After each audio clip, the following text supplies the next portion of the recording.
Where I am now is Henry Angel trackhead, and it took the Hume and Hovell party about a week to get to here after they left the area that I was in yesterday, Thomas Boyd trackhead. I stand corrected, this says Henry Angel flat, so do the other signs. I thought it was Henry Angel trackhead, but I guess it's a flat because of all this flat ground.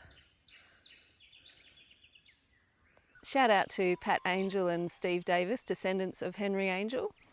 This one's for you. They had a few interesting encounters over that journey. One of the men and bullocks almost lost their life, and they followed tracks of Aboriginal footprints, which would have been Wiradjuri people, and noted that the Wiradjuri people must have been trading with other people up near the Lake George area because of the stones that they were using to mark the trees. Oh look, they're doing the track.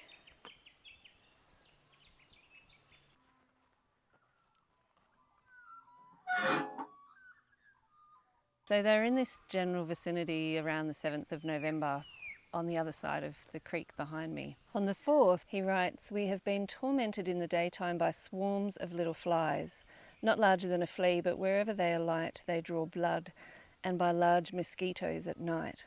And it was on the 6th of November that, while passing through the mountains, one of the bullocks and the men nearly came to their demise.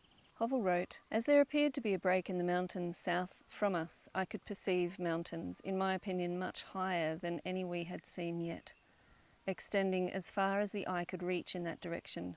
As there appeared to be a river at the bottom of the mountain we are now upon, running to the westward, we descended the range to follow its course, but in doing so we had like to have paid dearly for the attempt, as it nearly caused the loss of Mr. Hume's bullock and driver, together with his load and everything upon him. It was occasioned by one of the stones giving way from under him, and had not a tree brought them up, they must to a certainty have been dashed to pieces by the fall into the creek below."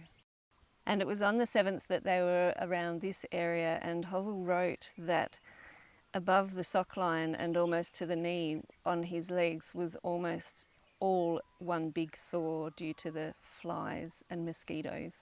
It's a shame Hovell didn't have any of what I've been using. This is what I'm not being paid for this, but I really like this. It smells beautiful, and I just put this on around my waist, my ankles, my neck, my wrists, and so far so good.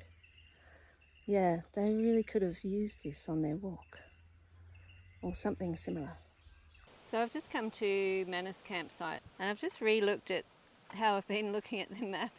And turns out they were actually at Henry Angel during the day of the 8th because they camped overnight on the 8th past Henry Angel. So on the 8th, Hovell wrote about the appearance of the mountains.